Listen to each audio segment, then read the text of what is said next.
Hello friends, एक बार फिर से आप सभी का स्वागत है हमारे आज के इस सेशन उत्तर प्रदेश एक नई खोज में।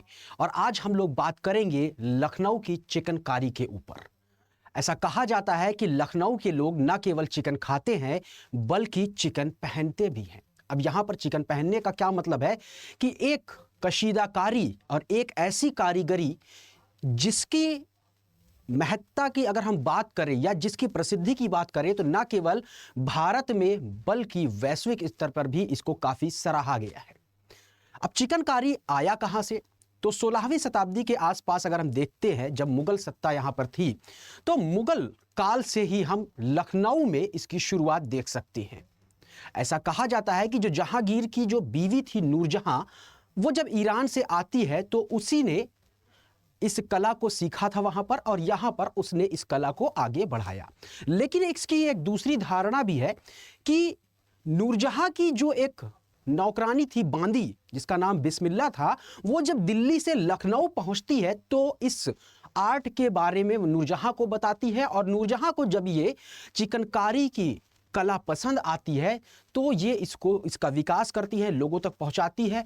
महलों और जो भी वहां पर महलों के ऊपर जो दीवार थी, जो वहां पर इमामबाड़े के दीवारों पर जो बेलबूटे और पत्तियां उत्कीर्ण थी, उनको कपड़ों में समेटने की कोशिश की।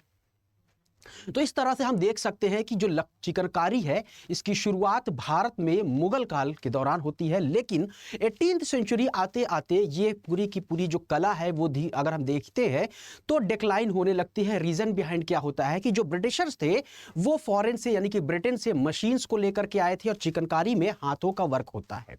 चिकनकारी की अगर बात करें तो ये एक पर्शियन शब्द है जिसका को अगर हम देखते हैं तो चाकिन से बना है।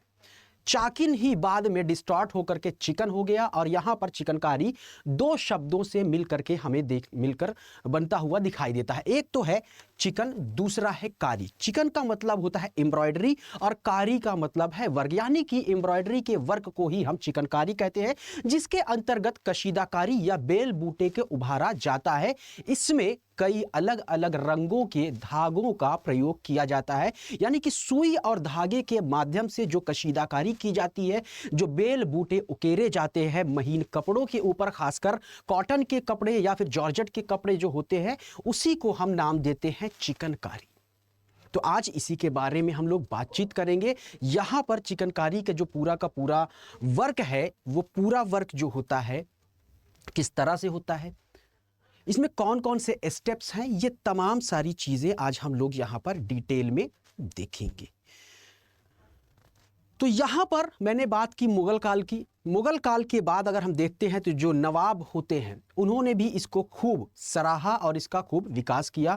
यहां तक कि कई नवाब और कई मुगल शहंशाहों को भी अगर हम देखते हैं तो जो उनका अंगरखा होता है, उनका जो पहनावा होता है, उसमें भी हमें चिकनकारी के वर्क देखने को मिलते हैं।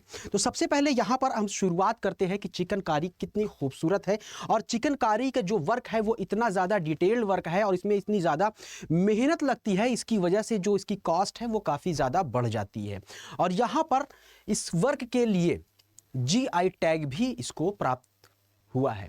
अब चिकनकारी अब ना केवल लखनऊ तक ही सीमित रह गई है, बल्कि पुराने लखनऊ, इसके अलावा उत्तर प्रदेश के कई अन्य शहरों में और भारत के कई जगहों पर भी चिकनकारी के वर्क हमें देखने को मिलते हैं। लेकिन जो ओरिजिनल चिकनकारी हम देखते हैं वो उत्तर प्रदेश के राजधानी जो है लखनऊ, यहीं से इसकी शुरुआत होती है। धीरे धीरे इसका डिक्लाइन हमें देखने को मिलता है 18वीं सेंचुरी में ब्रिटिशर्स के काल में, लेकिन इसका सफर आज भी बदस्तूर जारी है और ये फिर से अपनी वैल्यू को रिगेन करता है 20वीं सेंचुरी में, यानी कि 20वीं शताब्दी की शुरुआत से ये अपनी वैल्यू की रफ्तार को फिर से उसी तरह से प्राप्त कर लेता है जैसे ये मुगल काल में हुआ करती थी।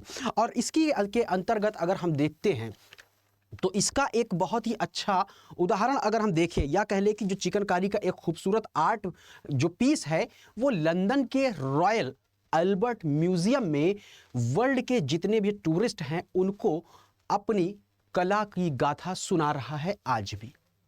तो चलिए शुरुआत करते हैं और देखते हैं कि इनमें कौन कौन सी ऐसी चीज़ें होती हैं जो इंपॉर्टेंट होती हैं। तो बेसिकली एक बार फिर से आपको बता दें कि चिकनकारी एक्चुअली है क्या। चिकनकारी महीन कपड़ों के ऊपर सुई धागों से विभिन्न टांकों के द्वारा हाथ की कारीगरी ही है। कुछ और नहीं है, महीन कपड़ों पे जिसमें जॉर्जेट हो सकता है, बेसिकली इसमें कॉटन का इस्तेमाल किया जाता है। तो महीन कपड़ों के ऊपर सुई और अलग अलग रंगों के धागों से हाथों की बुनाई की कारीगरी को ही हम क्या कहते हैं, चिकनकारी कहते हैं। तो ये देखिए कितना फाइन आर्ट आप यहाँ पर देख सकते हैं, कितनी बारीकी से और कितना डिटेल्ड वर्क है ये आप देख सकते हैं। लेकिन इसके पीछे कितनी मेहनत है, कौन कौन से स्टेप है, ये हमें शायद ही पता हो। तो आज इसके ऊपर हम लोग यहाँ पर चर्चा करने वाले हैं। तो सबसे पहला स्टेप अगर हम इसमें देखते हैं कौन सा स्टेप होता है, तो इनमें सबसे पहला स्टेप होता है कि जिस भी कपड़े के ऊपर चिकनकारी का वर्क करना होता है उस पर प्रिंटिंग की जाती है। तो पहला जो स्टेप इसमें हमें देखने को मिलता है वो है प्रिंटिंग का। तो जैसे कि यहां पर आप देख सकते हैं कि पहला जो स्टेप आप देखेंगे प्रिंटिंग यानी कि छपाई का, यानी कि कपड़े के ऊपर पहले प्रिंटिंग की जाएगी, छपाई की जाएगी। यहां पर देखते हैं छपाई के लिए यहां पर क्या होता है कि यहां पर छपाई को अगर हम देखते हैं तो यहाँ पर कुछ एक मटेरियल होता है, इस तरह से आप देखते हैं ये पूरा इस पे जो एक मटेरियल है इसको तरी मटेरियल बोलते हैं। इसमें गोंद वगैरह लगा होता है और साथ ही साथ इसके ऊपर इंडिगो यानी कि नील डाला जाता है और फिर इसी पर से जो खाके बने होते हैं या जिसे हम क्या कहते हैं बॉक्स कह ले, ठीक है, तो उसको यहाँ पर हम इस पूरे के पूरे जो ये नील है इसमें डिप करते हैं और फिर जो ये खाके होते हैं इस पे डिजाइन्स कुछ इस तरह से डिजाइन्स बनी होती। इसमें लगभग अगर हम देखते हैं तो 36 तरह की डिजाइन या 36 टाँके का प्रयोग किया जाता है। इस पर भी हम लोग बातचीत करेंगे। तो यहाँ पर इस तरह से आप देखते हैं कि अलग अलग यहाँ पर खांचे बने होते हैं। इन खांचों को क्या होता है, वो जो इंडिगो होता है उसमें डिप कर दिया जाता है और फिर इन्हीं खांचों के माध्यम से यहाँ पर आप देखेंगे तो इस पर जो है कुछ इस तरह से छपाई की जाती है, प्रिंटिंग की जाती है, जिस कपड़े के ऊपर यहाँ पर हमें चिकनकारी का वर्क करना होता है। फिर इसको कुछ देर के लिए यहाँ पर सुखाया जाता है और यहाँ पर अगर हम देखते हैं जो ये डिजाइनिंग होती है, इन डिजाइन के अंतर्गत अगर हम देखते हैं तो इसमें हम देख सकते हैं कि शैडो है, फंदा है, कील है, इस तरह की यहाँ पर कोई फूल पत्तियां हैं। तो ऐसे इन सब चीज़ों की पूरे के पूरे यहाँ पर डिजाइनिंग बनी हुई होती है। तो अब यहाँ पर जब यहाँ पर डिजाइनिंग आप देख सकते हैं कि छपाई हो जाती है तो जो इसमें दूसरा वर्क अब आके आता है वो आता है एम्ब्रॉयडरी का यानी कि कढ़ाई का। तो पहला स्टेप आपका प्रिंटिंग होता है, दूसरा आपका है एम्ब्रॉयडरी।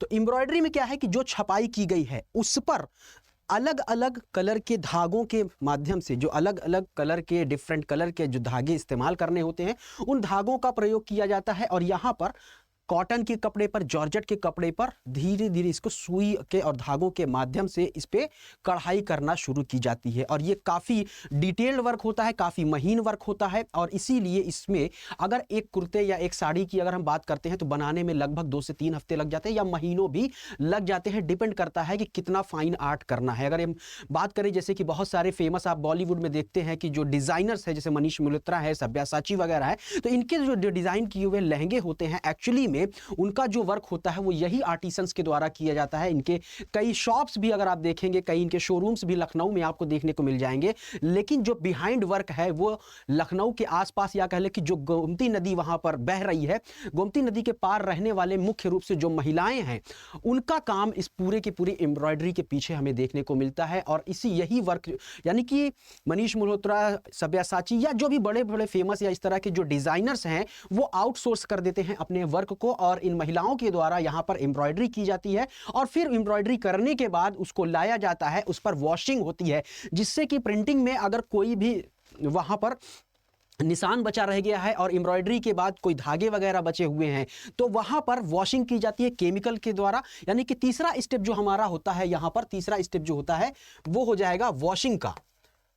तो सबसे पहले प्रिंटिंग की गई, प्रिंटिंग के बाद इस पर इस तरह से आप देखते हैं कढ़ाई की जाती है, एम्ब्रॉयडरी की जाती है। अब देखिए जैसे यहाँ पर एम्ब्रॉयडरी आप यहाँ पर देखिए ये हल्का ब्लू कलर का यानी कि जो इंडिगो से यहाँ पर प्रिंटिंग की गई थी तो उसके मार्क पड़े हुए हैं। तो जब एम्ब्रॉयडरी हो जाती है तो इसकी वॉशिंग की जाती है जिससे कि ये पूरे के पूरे निशान चले जाएं। और वॉशिंग के अंतर्गत वहाँ पर कुछ केमिकल्स भी डाले जाते हैं। केमिकल्स क्या करते हैं कि जो ये फाइन क्लोथ होते हैं जिन पर एम्ब्रॉयडरी की जाती है उनमें ब्राइटनेस को इन्हेंस कर देते हैं, उनके चमकीलेपन को बढ़ा देते हैं, जिससे कि ये काफ़ी खूबसूरत दिखने लगते हैं। और यहाँ पर वॉशिंग के बाद अगर देखते हैं, वॉशिंग के बाद यहाँ पर इस तरह देखिए वॉशिंग हो रही है, फिर इनको ड्राई किया जाता है, सूखने के लिए यहाँ पर इनको लगा दिया जाता है। अब यहां पर कुछ खास बात यह है कि देखिए, जो यहां पर पूरी की पूरी चिकनकारी की जो कढ़ाई है, इसमें अगर हम देखते हैं तो दो तीन चीजें हैं। जनरली ये सफेद रंग के कपड़े पर की जाती है, लेकिन अगर आप चाहें तो अपने मनपसंद कलर का इसमें कलर भी डलवा सकते हैं। इनकेस मान लीजिए कि सफेद कलर के कोई चिकनकारी का आपने क्लोथ ले रखा है, कोई लहंगा ले रखा है, कोई साड़ी ले रखी है, कोई दुपट्टा ले रखा है, कोई कुर्ता ले रखा है और आपको पसंद नहीं आ रहा है, तो आप उसमें अपने मनपसंद का कलर भी बाद में डलवा सकते हैं। या अगर कोई कलर, रंगीन कलर उसमें डला हुआ है और आपको वो पसंद नहीं आ रहा है, तो आप उसको बाद में चेंज भी करवा सकती है। तो ये इस तरह का वर्क यानी यहाँ पर अवेलेबल है कि उसमें केमिकल के माध्यम से उस रंग को हटा दिया जाता है और आपका मनपसंद कलर उसमें डाल दिया जाता है। अब लोगों का यहाँ पर कभी कभी ये होता है कि जो कपड़ा है वो तो रंगीन हो, लेकिन जो वहां पर धागा इस्तेमाल किया गया है वो रंगीन ना हो। तो ऐसी अगर हम देखते हैं तो इस तरह की खासियत भी इसमें अवेलेबल हो जाती है। यानी कि अगर आप अपने मनपसंद तरीके से मनपसंद कलर चाहते हैं, साथ ही साथ आप चाहते हैं कि कपड़े का कलर तो रंगीन हो, लेकिन जो धागा इस्तेमाल किया गया है उसका रंग एज इट इज सेम रहे जो इस्तेमाल किया गया है, तो ये चीज भी अवेलेबल होती है इस पूरे के पूरे चिकनकारी के वर्क में। तो यहां पर आप देखिए, इसकी वॉशिंग होती है, केमिकल यहां पर डाला जाता है जिससे कि पूरी तरह से जो इंडिगो का कलर होता है वो चला जाता है। साथ ही साथ जब एम्ब्रॉयडरी होती है तो कुछ ना कुछ अगर पीछे के साइड में या अगर सामने के साइड में अच्छी सी फिनिशिंग नहीं हुई है, धागे वगैरह बचे रह गए हैं, तो ये पूरे केमिकल के माध्यम से उनको निकाल दिया जाता है। तो ये कुछ इसमें महत्वपूर्ण चरण हमें देखने को मिलते हैं। अब इसमें अगर देखते हैं कि ये जो आपको आर्टिस्टिक वर्क आप यहां पर देखते हैं, ड्राई करने के बाद इसको ड्राई किया जाता है, मशीन से भी इनको ड्राई किया जाता है, लेकिन उसके वर्क के ऊपर कोई भी यहां पर हम देखते हैं फर्क नहीं पड़ता है। अब यहां पर ड्राई करने के बाद देखिए ये कितना खूबसूरत और कितना फाइन तरीके से हम देख सकते हैं। अब ये चूंकि ये पूरा हाथों के द्वारा बनाया गया है, इसमें काफी समय लगता है, तो इसकी कॉस्ट भी यहां पर बढ़ जाती है। वहीं अगर हम चिकनकारी की बात करें तो दो तरह से हमें चिकनकारी देखने को मिलती है। एक होती है मशीन के द्वारा और दूसरी होती है हाथों के द्वारा, आर्टिस्टिक वर्क। यानी कि जो हाथों के द्वारा वर्क होता है वही असल में चिकनकारी का वर्क होता है। लेकिन मशीन के द्वारा अगर हम देखते हैं तो उसकी कॉस्ट, अगर एक कुर्ते की बात करें तो लगभग 15 से 20 रुपए उसमें जो कढ़ाई होती है उतनी ही होती है।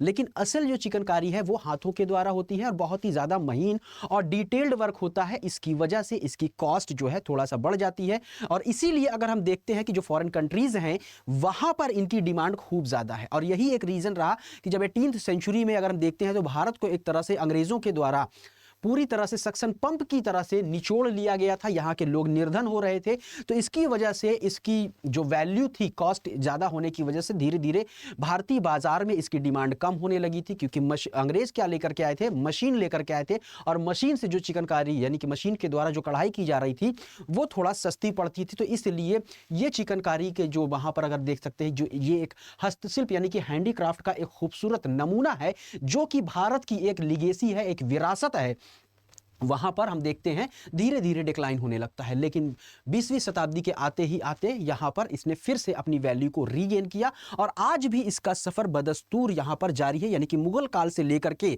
आज आधुनिक समय की अगर हम बात करें तो भारत में इसकी विरासत और इसकी पूरे का पूरा सफर जो है वो आज भी जारी है और आज भी इसको खूब पसंद किया जाता है।